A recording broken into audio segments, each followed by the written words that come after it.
pounds more.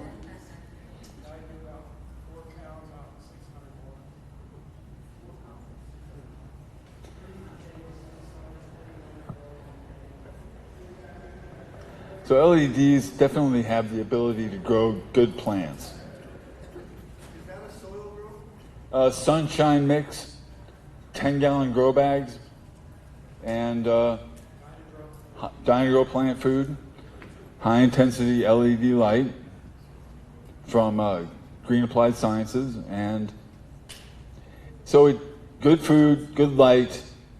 And how long? Oh, 3 to 4 weeks in veg and 7 to 8 weeks in flowering, approximately, depending on the strain. Have you seen better yields in soil grows? That's where you guys It's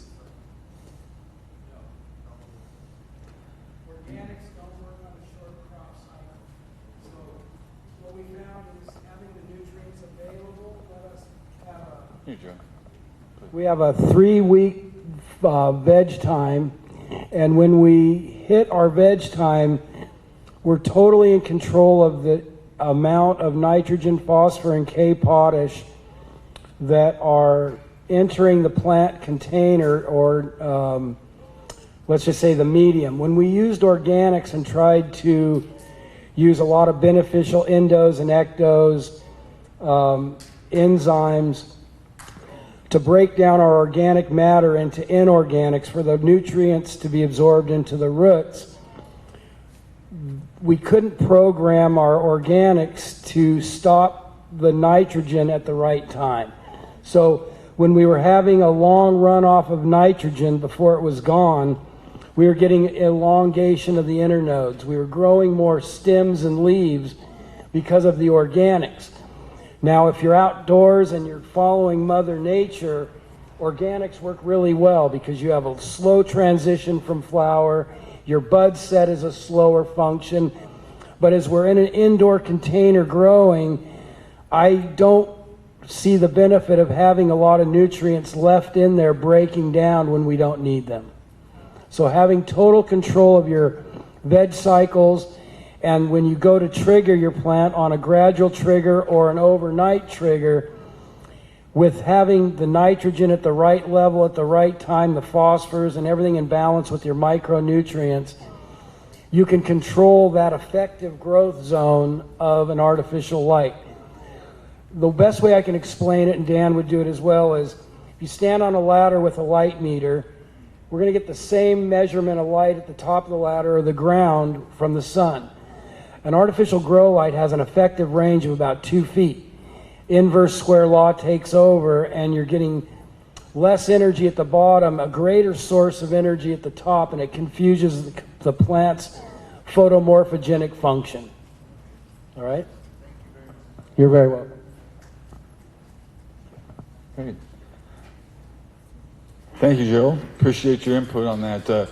Joe's definitely the master scientist. I've been privileged to get to work with him and mentor with him for many years. Talk about temperatals, like how do you manage the temperaments, like if you lose power or if With losing power, there are some risks that come with growing indoors, unless you have backup generators or some other device to be able to provide battery of some form. But typically for growers, if you lose power, it's just one of those things that you have to deal with. Pumps can stop, things can shut down if you don't have some backup contingency plan. But 365-day year growing, there's no perfect run, exactly. It's very seldom the power. I don't know. Is that something that happens here quite a bit? Does power go out pretty often? Yeah.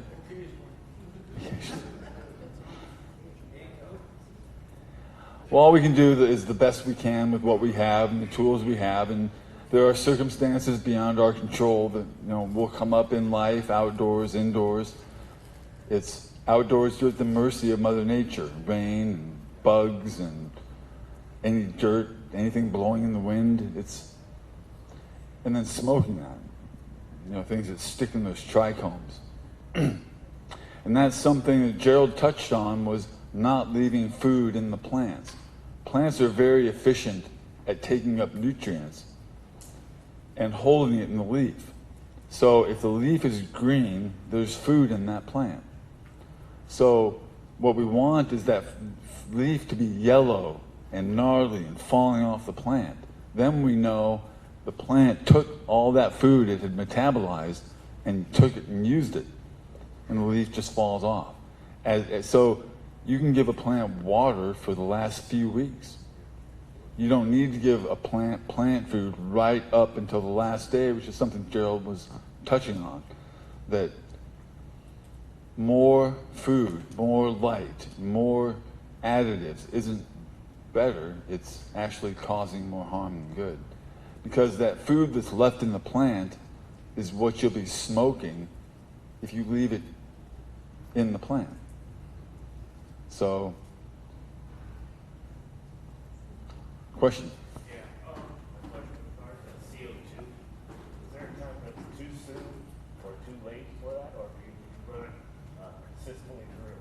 The question was about CO2. I don't know if anybody heard. There is enough CO2 in the environment that plants that you have can sequester and take out of the environment.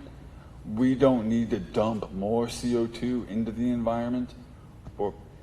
That's more of the mythology of this industry. CO2 was created because the grow rooms were too hot. 1,000-watt lights, not enough ventilation typically, so they would run CO2, which allowed you to force the stomata open, to hold the photoperiod open, so the plant wouldn't shut down because of the heat. In nature, it would have shut down. But the growers put CO2 in to force and make a bad thing a little bit better, but it really doesn't. There's enough CO2 in nature, and given the climate change we have now, as long as you have